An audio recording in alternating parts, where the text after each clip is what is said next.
चलो chapter number 7 नियंत्रण। देखो पर चैप्टर नंबर 7 में जीव जनन कैसे करते हैं।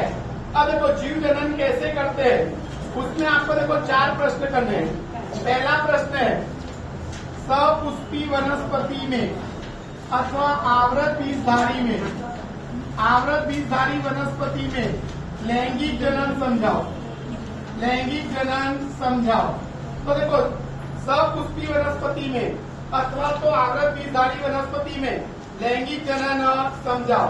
तो आपको पहले लिखने का सपुष्पी वनस्पति का जनन अंग कौन है? पुष्प। अब पुष्प के कितने भाग? 4। बाह्य दल, दल, पुंकेसर, स्त्री केसर।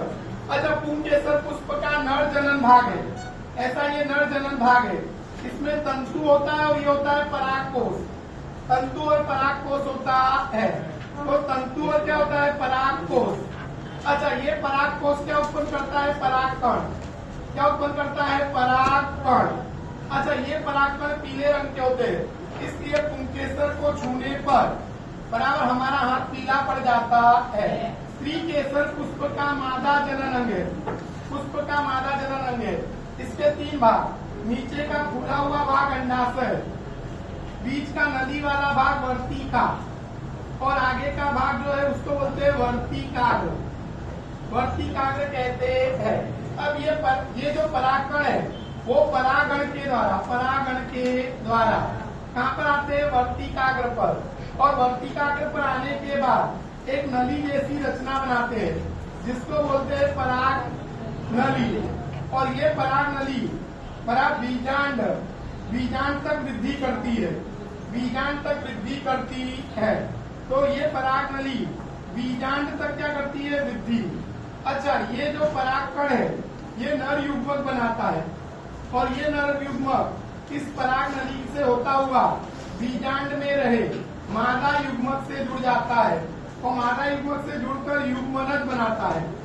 युग्मनज जैसे ही बनेगा वैसे ये बीजांड बीज में बदल जाता है और अंडाशय फल में बदल जाता है। अंडाशय क्यों बदल जाता है? फल में। फिर बीज को हम जमीन में बोते हैं तो उसमें से नया पौधा विकसित होता है। इस प्रकार से सपुष्पी वनस्पति में लैंगिक जनन होता है। दूसरा आता है नर का नर जनन तंत्र। नर जनन तंत्र। अब नर जनन तंत्र में याद रखने का कि नर का नर जनन तंत्र में क्या होता है कि पुरुष में दोनों पैरों के बीच में भीषण थैली में एक जोड़ी भीषण आए होते हैं। एक जोड़ी भीषण यानी शुक्रपिंड आए होते हैं। पुरुष में क्या होता है? दोनों पैरों के बीच में आई भीषण थैली में एक जोड़ी भीषण लगे होते हैं। भीषण अंडाकार आकार के होते हैं। अच्छा भीषण जो होते हैं अंडाकार आकार के होते हैं और शुक्राणु का निर्माण करते हैं। अच्छा ये भीषण थैली का तापमान शरीर के तापमान से 2 से 3 डिग्री सेल्सियस कम होता है, जो शुक्राणु निर्माण की क्रिया के लिए अनुकूल होता है। अच्छा ये भीषण जो शुक्राणु बनाते हैं उसका वहन होता है शुक्रवाहिका द्वारा। शुक्रवाहिका और शिश्न के द्वारा उसका वहन होता है। शुक्रवाहिका और शिश्न द्वारा वहन होता है। लेकिन जो क्या है प्रोस्टेट ग्रंथि वो क्या उत्पन्न करती है? अंतःस्राव। और ये अंतःस्राव ये सीधा डाल देती है कहाँ पर? शुक्रवाहिका में। और शुक्रवाहिका में ये अंतःस्राव शुक्राणु से मिलकर वीर्य का निर्माण करता है। पुरुष के अंदर मूत्र त्याग का मार्ग और जनन कोष के त्याग का मार्ग दोनों एक ही होते हैं। दोनों एक ही होते हैं। तो ऐसा आपको नर जनन तंत्र पूछे तो इतना सब लिखना रहता है। अच्छा मादा जनन तंत्र पूछे या स्त्री का जनन तंत्र तो लिखने का लड़की के जन्म के समय। देखो क्या लिखने का? लड़की के जन्म के समय अंडाशय में हजारों अपरिपक्व अंडाणु होते हैं।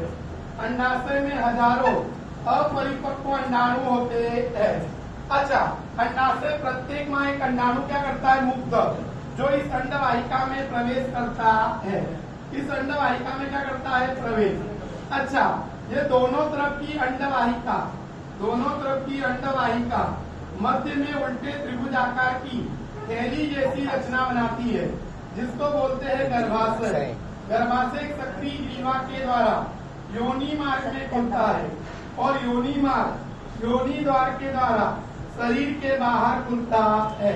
तो इस प्रकार से स्त्री के अंदर मूत्र त्याग का मार्ग और जनन कोष के त्याग का मार्ग दोनों एक दूसरे से अलग होते हैं, यानी स्वतंत्र होते हैं। तो इस प्रकार से स्त्री का जनन तंत्र आपको लिखना रहता है। जनसंख्या नियंत्रण की पद्धति पूछे तो विश्व में जनसंख्या वृद्धि एक बहुत बड़ी समस्या है। बार बार माता का गर्भवती होना उसके स्वास्थ्य के लिए क्या है, हानिकारक। इसलिए कुछ वैज्ञानिक उपाय खोजे गए। नंबर एक आएगा गर्भ निरोधक साधन। पुरुष जो है वो निरोध का उपयोग करते हैं, स्त्री कॉपर्टी और आकड़ी का उपयोग करती है। नंबर 2 रासायनिक उपाय। रासायनिक उपाय में स्त्री गर्भ न रहे इसलिए गर्भ निरोधक गोलियों का सेवन करती है। नंबर 3 शल्य क्रिया।